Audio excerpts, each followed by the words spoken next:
to fulfill God's eternal plan for us. And the people rejected Jesus because for the plan of God to be fulfilled, it required change and transformation.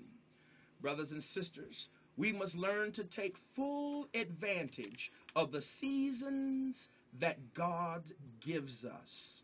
Jesus asked his disciples, "How long must I be with you for you to see?"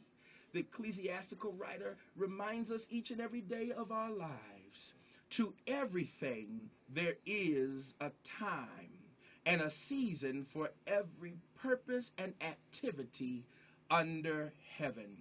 A time to be born, a time to die, a time to plant, a time to uproot, a time to kill, a time to heal, a time to tear down, a time to build, a time to weep and a time to laugh, a time to mourn and a time to dance, a time to scatter stones and a time to gather them, a time to embrace and a time to refrain, a time to search and a time to give up, a time to keep and a time to throw away, a time to tear and a time to mend, a time to be silent and a time to speak, a time to love and a time to hate, a time for war and a time for peace.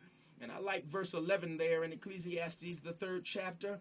But even with all of that time changing and shifting and transforming in people's lives, God has made everything beautiful in its time.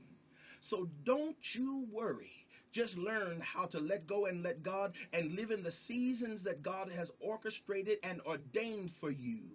And God's will lead you safely through. We're going to pause right here because Donald Lawrence has ministered to us a song that I really truly believe adds weight to what we're saying here today, that seasons are everywhere. Are you walking in your season?